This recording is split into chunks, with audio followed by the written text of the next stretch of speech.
안녕하세요. 손정목의 뉴스 브리핑입니다. 이번에는 확전일로를 겪고 있는 우크라이나 사태에 대해서 집중적으로 좀 살펴보겠습니다. 대부분 다가 많은 분들이 우크라이나 사태가 끝나지 않고 이어지는 것에 대해서 상당히 큰 우려를 갖고 계신데요. 실제로 정전이 제대로 안 되고 확대되면서 과연 이 사태가 어디까지 이어질 것인지를 한번 종합적으로 점검해 보도록 하겠습니다. 지난 2일 날 러시아 우크라이나 측 간의 정전회담이 열렸습니다. 지난 5월에 이어서 두 번째인데요. 이번에도 큰 합의 없이 단지 포로들 6천 명씩 교환하는 선에서 일단은 회의를 마쳤습니다. 그런데 우리가 좀 주목해 봐야 될 것은 양측의 입장이 무엇인가 하는 것입니다. 양측의 정전에 대한 조건이 무엇인가? 과연 정전 합의에 이를 수 있는 것인가? 좀 더 토론만 전 되고 논의가 이루어지면 정전 합의에 이루어질 수 있는 것인지 아니면 아예 결렬된 것인지 이걸 좀 살펴봐야 될 것 같습니다. 일단 러시아 측에서 제시한 정전 조건을 살펴보면요. 과거 푸틴 대통령이 전쟁 초반에 얘기했던 우크라이나의 비군사화, 비나치화, 중립화의 입장이 조금 더 변함이 없습니다. 기본적으로 우크라이나군이 현재 돈바스 지역에서 철수하는 걸 기본 전제로 해서 우크라이나의 중립주의를 보장하는 것, 또 우리 우크라이나의 비핵 대량 살상 무기를 보유하는 걸 금지하는 것, 또 우크라이나의 군사 조직 및 규모, 무기, 장비 보유량 및 상한선을 설정하는 것, 그리고 러시아 사용 인구에 대한 권리를 확실히 보장하는 것, 또 나치즘, 네오나치즘을 미화, 선전하는 것을 금지하는 것, 또 극우주의 정당 단체를 해산하는 것, 또 우크라이나 계엄령을 해제하고 대통령과 의회 선거일을 공표하는 것 등등이 기본적으로 러시아의 기본 조건입니다. 여기엔 당연히 외국의 나토라든지 또 가입을 하는 것 등 그것도 금지하는 것을 기본 원칙으로 하고 있는 것이죠. 반면에 우크라이나 측은 이와는 정반대입니다. 러시아가 오히려 지상, 해상, 공중에서 완전하고 무조건적인 정전을 실시하고 우크라이나는 중립국이 될 의무를 지지 않는다. 또 국제사회를 초청해서 같이 합의 이행을 보장해야 된다. 나토 가입은 동맹 내 합의에 따른다. 또 우호 국가들에 대해서 우크라이나의 군대를 주둔하는 것 이건 제한이 없다. 어, 그리고 2014년 2월 이후 러시아 연방이 점령한 영토는 인정할 수 없다. 등등의 기존의 입장을 계속 반복하고 있습니다. 이것은 한마디로 정전을 할 의사가 없다는 것이죠. 심지어는 동결된 러시아 주권 자산을 우크라이나 재건에 사용하거나 또는 배상금 지급 시까지 동결 상태를 유지한다라는 겁니다. 한마디로 러시아가 우크라이나가 배상금을 지급하라는 얘기예요. 이 배상금을 지급한다는 얘기는 전쟁에 졌다는 얘기입니다. 전쟁 책임이 러시아에 있다는 얘기죠. 바로 이렇기 때문에 실제로 여기 접점이 없습니다. 한마디로 토론을 더하고 논의를 더해서 서로 이 합의할 수 있는 그런 어떤 여건을 이 좀 뭐 있어 보여야 되는데 여러분도 보시다시피 하나도 없죠. 결국은 더 이상 이 정전 회담이 과연 필요한가라는 의문을 갖게 됩니다. 그래서 결국은 우크라이나 측이나 특히 우크라이나 측이 러시아가 실제로 전쟁에 승리를 하고 있음에도 불구하고 그걸 인정하지 않고 전쟁을 계속 끌고 가겠다 이런 의지를 보인 것이다 이렇게 봐야 될 것이고요. 그리고 이 정전회담을 전후해서 우크라이나 측이 러시아에 대해서 아주 그 심각한 테러 공격을 가했고 또 심지어는 드론을 날려서 러시아의 아주 후방 깊숙하게 있는 공군기지를 드론으로 타격을 했죠. 실제로 러시아가 상당히 분노할 수밖에 없는 그러니까 정전회담을 하자고 하면서 그 전후로 이러한 공격을 가하니까요. 상당히 러시아 입장에서는 화가 날 수밖에 없는 이런 상황입니다.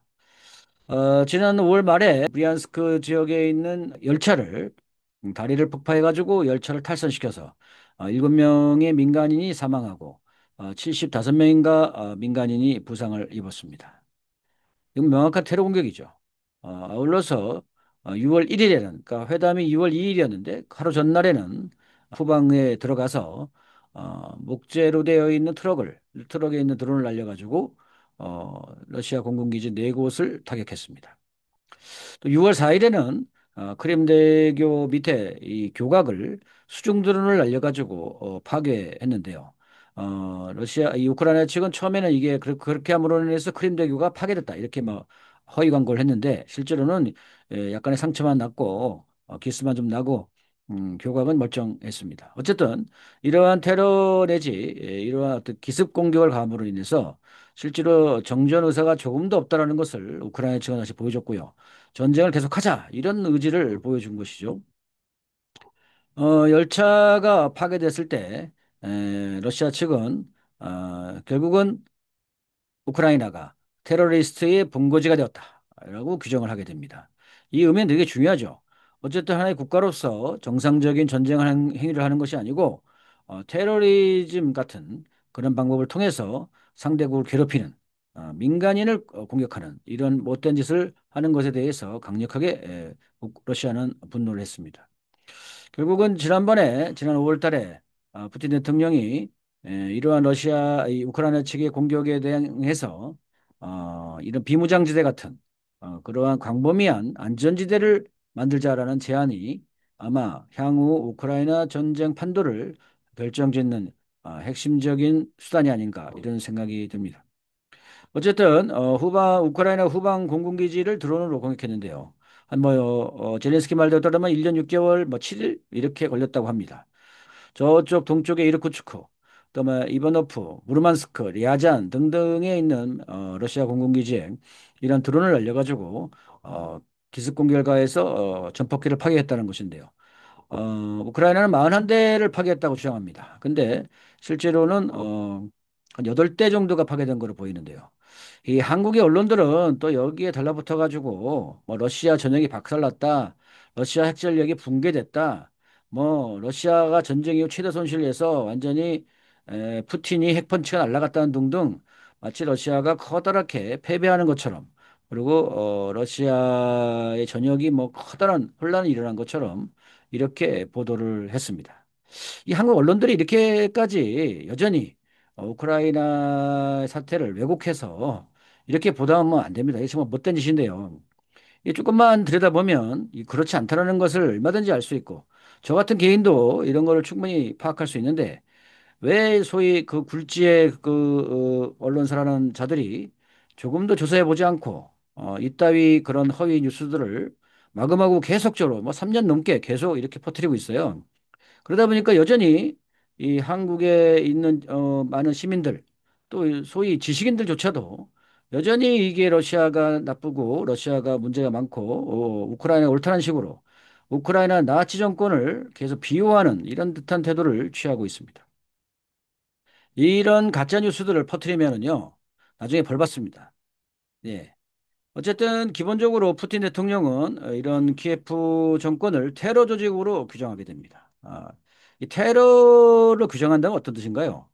이거는 대화가 없다는 겁니다. 테러 조직에 대해서는 정상적인 국가로 보지 않는 것이기 때문에 더 이상 대화는 없다 이런 뜻이죠.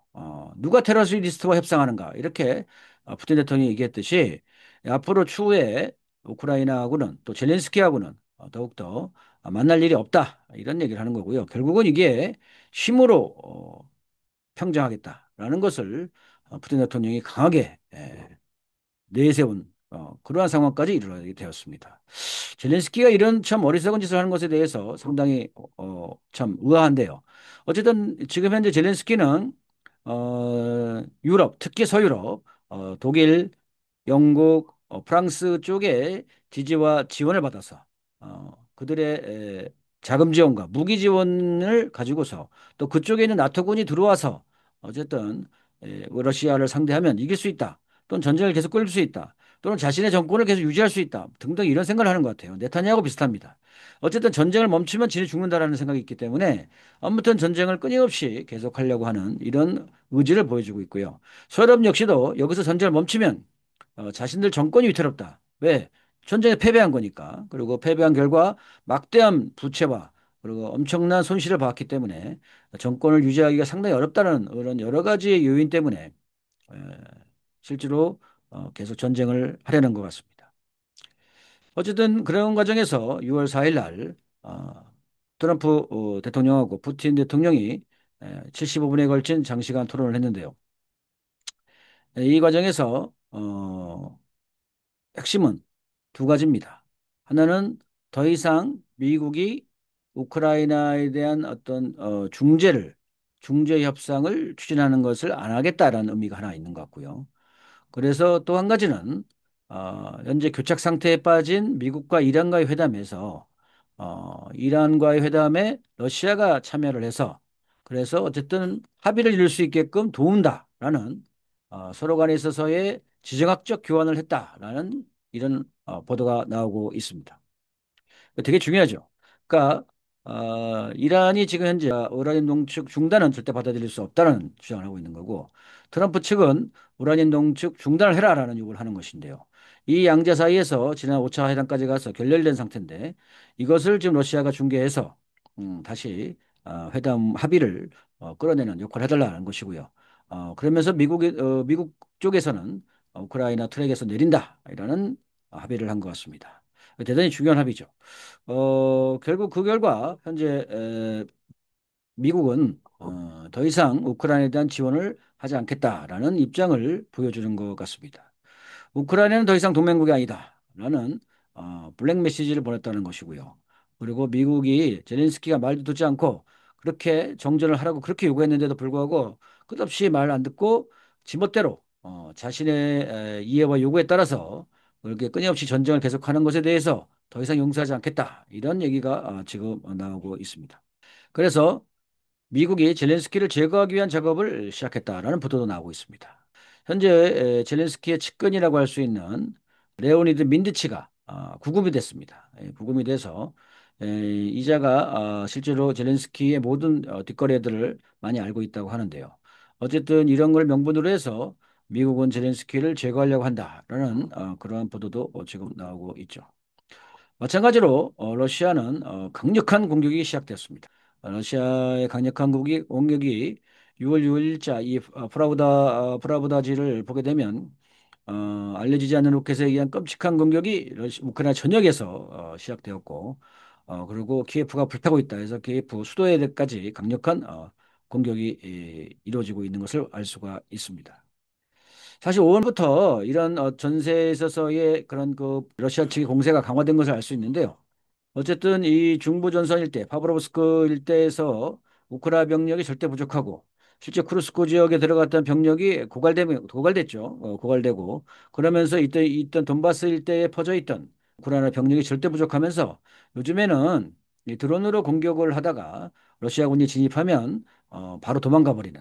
왜냐하면 이 싸울 만한 병력이 절대 부족하다는 겁니다. 그래서 아주 러시아군이 상대적으로 수월하게 영역을 확장하고 있다. 이렇게 보도가 지금 나오고 있죠. 어쨌든 러시아에 의한 대공세가 현재 진행 중에 있는 걸로 보입니다. 그래서 미국 측에서는 우크라이나 영토에 들어가 있는 서유럽 측의 모든 군사 고문단을 가능한 빨리 철수할 것을 촉구했습니다. 그래서 특히나 런던과 파리의 이 군사 고문단들을 빨리 철수해라. 그렇지 않으면 다 죽는다. 이런 얘기가 나왔고요. 사실 이걸 봤을 때 뭐 여러 차례 보도가 나왔습니다만 이미 나토 군들이 용병 형태군 또는 정규군으로 비밀리에 들어가던 어쨌든 우크라이나 군을 훈련시키고 또 자신들의 중요한 미사일 발사나 위성 조작들을 하기 위해서 우크라이나 현지에 들어가 있는 것을 확인할 수 있습니다. 마찬가지로 러시아 측에서도 이 모든 테러 공격을 기획하고 감독했던 서방 세력까지 엄중히 처벌할 것이라고 지적했는데요.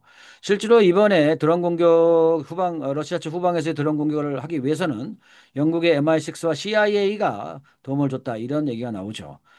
특히 위성 수신을 통해서 드론이 날아가기 때문에 그런 위성망들을 서방 측에서 제공하지 않으면 실제로 그런 공격이 이루어질 수 없습니다. 그래서 어쨌든 서방 측의 지원에 힘입어서 우크라이나가 한 것이기 때문에 이들에 대한 이들 세력까지도 엄중하게 처벌할 것이다라고 러시아가 강하게 지금 경고를 내리고 있죠.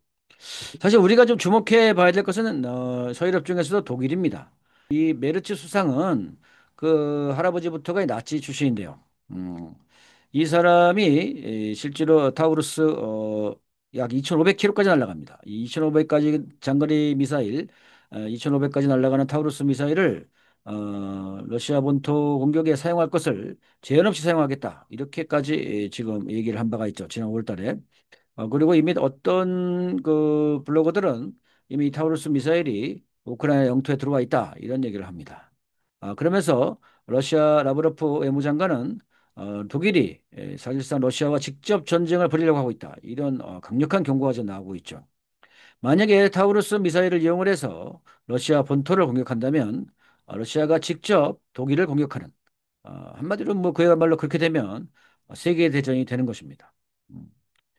이 독일이 2차 대전의 그런 그 결과 패전국으로서 지금까지 여주왔는데 요즘에 또다시 제4제국을 운운하면서 나치 이 독일의 부활을 꿈꾸는 그러면서 전시 체제로 돌아서서 이 전쟁 물량을 압도적으로 많이 만들어낼 것을 이런 각 그 경제장관들한테 지시했다고 하는데요. 그래서 이 프리드리 메르츠 본인부터가 나치 출신인데 이 제4제국을 만들어 보겠다는 꿈을 꾸고 있다 이런 보도 나오고 있죠. 4제국은 뭐냐면 제1제국은 신성 로마 제국으로 제2제국은 비스마르크의 독일 통일 제3제국은 히틀러의 독일입니다. 제4제국은 네오나치들의 이상향이라고 하는데요. 어쨌든 나치가 장악한 독일입니다. 독일이 또다시 군비 확충을 해서 러시아하고 전쟁을 대비하겠다 이런 얘기인데요. 일각에서는 2030년까지 안에 독일이 군비를 재확충하겠다 이런 얘기 나오고 어떤 쪽에서는 2027년이면 전쟁을 할 수 있다 이런 얘기도 나오고 있는데요. 어쨌든 독일의 군비 증강은 주목해 봐야 될 상황이고 이 우크라이나 전쟁을 계속 끌어서 어쨌든 2027년 8년까지 끌고 나가고 그 과정에서의 서유럽 측이 군비를 확충해서 러시아하고 전쟁을 하겠다 이런 의사를 갖고 있는 것 같습니다. 현재의 정권들이요. 바로 그런 과정에서 쇼이구 국가안보회 서기장이 긴급하게 또다시 북을 방문했습니다. 여기서 공개적으로 논의 내용들은 북러 간의 포괄적 전략적 동반자 관계 조약의 일부 내용 이행을 논의했고 우크라이나 전쟁 상황과 한반도 정세에 대한 의견을 교환했고 우크라이나 사태를 둘러싼 정세 발전과 국제 및 지역 정세에 관한 완전한 입장의 일치를 보았다라는 보도입니다. 이 내용이 무엇이냐? 많은 전문가들 또 많은 분들이 분석을 하고 계신데요. 어쨌든 지난 3월에는 그때도 그 쇼이구 서기장이 긴급하게 그때는 트럼프하고 푸틴 대통령하고 통화하자마자 바로 그냥 그 자리에서 바로 떠났죠. 그래서 마찬가지로 몇 시간 머무르다가 돌아갔습니다. 그때도 김정은 위원장하고 회담만 끝내고 바로 돌아갔는데요. 그때는 한미연합훈련 중이었기 때문에 한반도에서도 전쟁이 혹시 준비된 거 아니냐라는 의혹이 있었죠. 남쪽 한미에 의해서 전쟁 위험이 있었다라는 얘기도 한번 돌았고요. 또 한 가지는 3월에 긴급 방북한 이후에 4월에 조선군이 쿠르스크에 참전했다라는 그런 보도를 공식화했었죠. 그렇기 때문에 이번에 4일날 긴급 방북한 것 역시도 조금 전에 보셨다시피 러시아의 우크라이나에 대한 대규모 공세와 이후에 있어서의 혹시라도 있을 수 있는 유럽과의 전쟁 확대까지도 내다본 포석이 아닌가 이런 얘기가 나오고 있습니다. 그러면서 조선군이 현재 쿠르스크 지역에만 있는데요. 이 쿠르스크 지역을 벗어나서 또 추가적으로 파병이 돼서 이 돈바스 일대까지 현재 메인 전선이라고 할 수 있는 돈바스 일대까지 확 참전하는 것이 아니냐, 확대 참전하는 것이 아닌가. 그래서 실제로 조선군의 전선 확대가 이루어지는 것이 아닌가라는 것이 추정으로 나오고 있습니다. 결국은 조로 간의 동맹이 현재의 우크라이나와 나토 연합의 동맹과의 대결 형태를 취하게 되는 것이죠. 자, 만약에 실제로 그렇게 되면 어떻게 될까요? 이렇게 돼서 만약에 실질적으로 유럽하고 유럽국하고 전선이 더욱더 긴장이 올라가서 혹시라도 포탄이 오가는 사태가 발생하면 정말로 그거야말로 3차 세계대전이 되는 것이죠.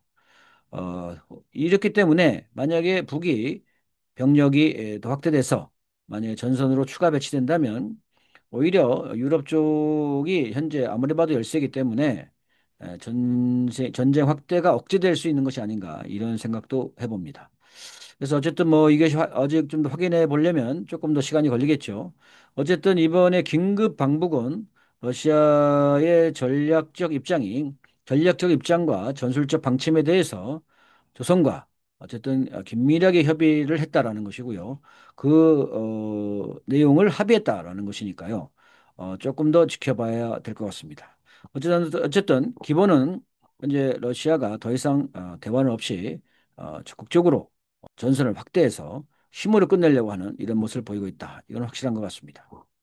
어쨌든 아까도 말씀드렸다시피 러시아 측의 기본 입장은 안전지대를 우크라이나에 광범위하게 창설을 하겠다는 것이죠. 어쨌든 이 제프리 삭스 미국 교수가 주장했듯이 우크라이나가 전쟁을 계속한다면 흑해와 오데사 다른 지역을 포함해서 현재 더 많은 지역을 잃게 될 것이고 인명피해도 많아질 것이다라고 공개적으로 얘기한 바가 있는데요. 어쨌든 이런 우려에도 불구하고 젤렌스키가 계속 전쟁을 계속하려 하기 때문에 아마 러시아는 힘으로써 이 비무장지대 안전지대죠. 사실상 비무장지대라고 하는 것이 어떻게 보면 우크라이나의 비무장화 또 중립화를 도모해 나가는 하나의 그 수단이 될 수도 있겠다 이런 생각이 듭니다. 그래서 나온 것이 우크라이나 종전이 이렇게 왼쪽에 파란 이 그 영역이 현재 우크라이나 땅이고 요 밑이가 이제 돈바스 지역인데요. 이것이 지금 이렇게 불꽃선으로 해서 이 버퍼존 이쪽이 완전히 거의 다가 키예프까지 포함을 해서 거의 우크라이나 영토의 그 전역이 다 버퍼존으로 된다 이런 얘기입니다. 요 밑에 이 녹색 지역 여기 요쪽 하단 지역은 이 돈바스 지역이죠. 도네츠크 크루스크 요쪽 지역이고요. 여기가 이제 오데사가 여기 쪽에 있습니다. 여기까지가 다 러시아 영토가 되는 것이고 그리고 이 붉은 라인들은 비무장지대, 버퍼존, 안전지대가 되는 것이고요. 키예프는 요 서쪽에 맨 끝에 일부 지역만 남기는 아주 이런 형태가 될 수 있다는 것이죠. 사실상 우크라이나는 나라 자체가 과연 존립을 할 수 있는가라는 의문을 제기하게 되고요. 하나의 정말로 아주 왜소한 형태로 종전을 맞이할 수 있다. 이렇게 봅니다. 어쨌든 지금의 상황은 미국이 직접적인 개입을 자제하고 그리고 러시아가 조선과 더불어서 강력하게 힘으로 이 우크라이나 사태를 끝내려고 하는 이런 모습을 취하고 있고요. 반면에 우크라이나는 독일과 영국, 프랑스 등의 지원을 받아서 어쨌든 이 전쟁을 계속 끌고 나가려고 하는 이런 모습을 보이고 있습니다. 그 충돌 과정이 현재 뭐 아주 격렬하게 전개되고 있어서 언제 끝날지는 확실히 알 수는 없지만 이미 병력 부족 상태로 고생하고 있는 우크라이나 측을 볼 때 이 과정이 그렇게 오래 걸리지는 않을 것 같습니다. 어떤 분들은 올해 7월 이런 말씀도 하시고 어떤 분들은 적어도 내년까지는 가지 않겠냐 이런 말씀도 하시는데요. 어쨌든 좀 더 두고 봐야 될 것 같습니다. 그런데 전쟁 양상이 힘으로 결판이 나는 방향으로 가고 있다. 이렇게 봐야 될 것 같습니다. 예, 오늘 방송은 여기서 마치겠습니다. 시청해 주셔서 감사합니다.